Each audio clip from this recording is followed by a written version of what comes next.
So there's a number of people that obviously are facilitating and working with you in your planning.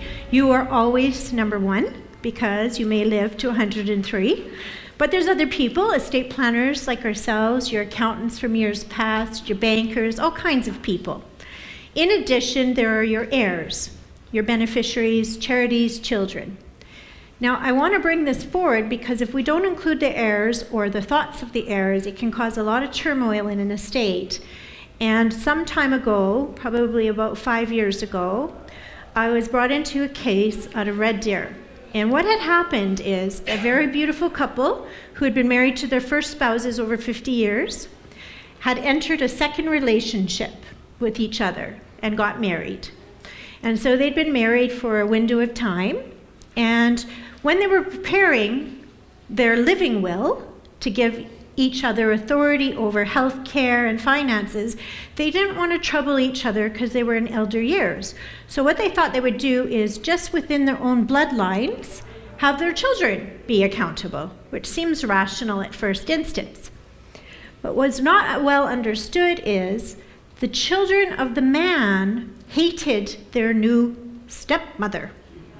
And they viewed her as a stepmother and really never accepted her into the family. So, what happened?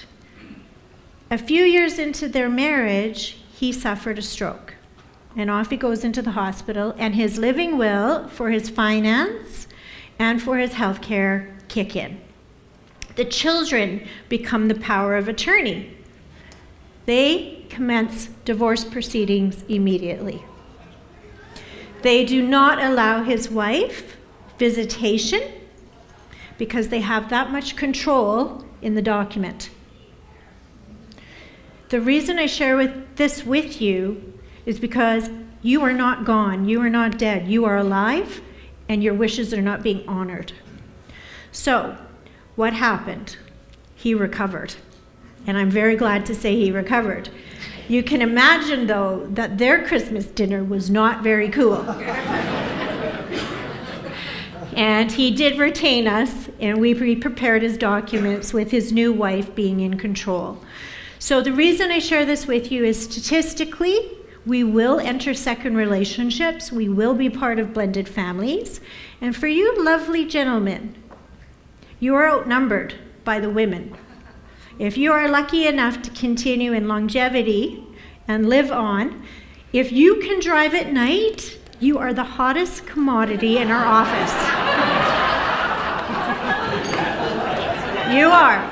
I'm letting you know that.